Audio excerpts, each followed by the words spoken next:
ঝাড়গ্রাম জেলার নয়াগ্রাম ব্লকের সুবর্ণরেখা নদীর উপর জঙ্গলকন্যা সেতুর পাশেই রয়েছে সাঁতাইবুড়ি থান বা মন্দির।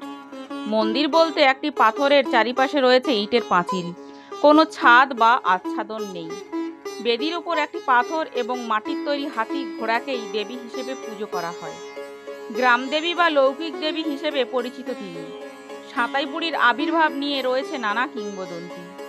লোককথা অনুযায়ী জানা যায়, সাঁতাইবুড়ি আসলে সাঁতারে বুড়ি, যিনি নদীর করাল গ্রাস থেকে আর্তকে উদ্ধার করেন। দেবী এখানে গ্রামচণ্ডী হিসেবেও মর্যাদা পেয়ে থাকেন। এলাকায় এই দেবীকে নিয়ে নানা রকম জনশ্রুতি প্রচলিত আছে। বহু বছর আগে যখন সেতু ছিল না, তখন মানুষ গরুর লেজ ধরে সাঁতারে নদীর ওপারে যেত চাষের কাজে কিংবা মাছ ধরতে। গরুর লেজ ধরে সাঁতারে নদী পেরোবার সময় শরণ নিত সাঁতাইবুড়ি দেবীর। তিনি যে কোনো রকমের বিপদের হাত থেকে রক্ষা করতেন চাষি ও জেলেদের। জনশ্রুতি আছে, এক জেলে নদীতে মাছ ধরবার সময় তার জালে আসে একটি পাথর।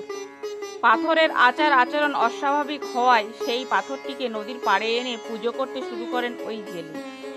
সেখান থেকেই দেবীর আবির্ভাব। বিভিন্ন সময়ে লৌকিক দেবী সাঁতাইবুড়ির পূজা অর্চনা হলেও মকর সংক্রান্তির দিন বড় করে পুজো করা হয় দেবী। আনন্দে মেতে ওঠেন নদী তীরবর্তী বেশ কয়েকটি গ্রামের মানুষ। তবে এখনও নদীতে নৌকা নিয়ে গেলে সকলেই স্মরণ করে যান দেবী সাঁতাইবুড়ি। বিশেষত মাঝি মাল্লারদের দেবী তিনি। পুজোর নৈবেদ্য হিসেবে নারকেল, ফলমূল, পায়েস উৎসর্গ করা হয়। উৎসর্গ করা হয় ছলন অর্থাৎ মাটির হাতি, ঘোড়ার মূর্তি।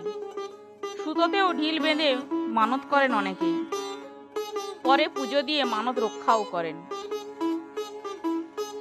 ঝাড়গ্রাম থেকে অক্ষয়ের রিপোর্ট, বাংলার খবর। নিয়মিত নতুন নতুন খবর পেতে অবশ্যই আমাদের পেজটি লাইক, শেয়ার ও ফলো করুন। কাঠের ব্রিজ যখন থাকতো, গাড়ি ঘোড়া অনেক পাল্টি হয়েছে, কোনো মানুষের অঘটনও ঘটেনি। নিয়ে যেত, এই ঠাকুরের নাম ধরে নদী পেরিয়ে যেত এবং ভরা নদীতে গরু ছেড়ে দিয়ে গরুর নেজে ধরে পার হয়ে যেত মায়ের নাম নিয়ে। কোনো অসুবিধা হতো না, কোনোদিন কোনো বিপদ আপদ কোনো কিছু আসতো না। মূর্তি বলতে আমরা দেখে এসেছি একটা মায়ের সেই পাথর, তাকেই পুজো করা হয়। মানুষ যে যেরকম করতে পারে, যে যেখানে থেকে খুশি করতে পারে।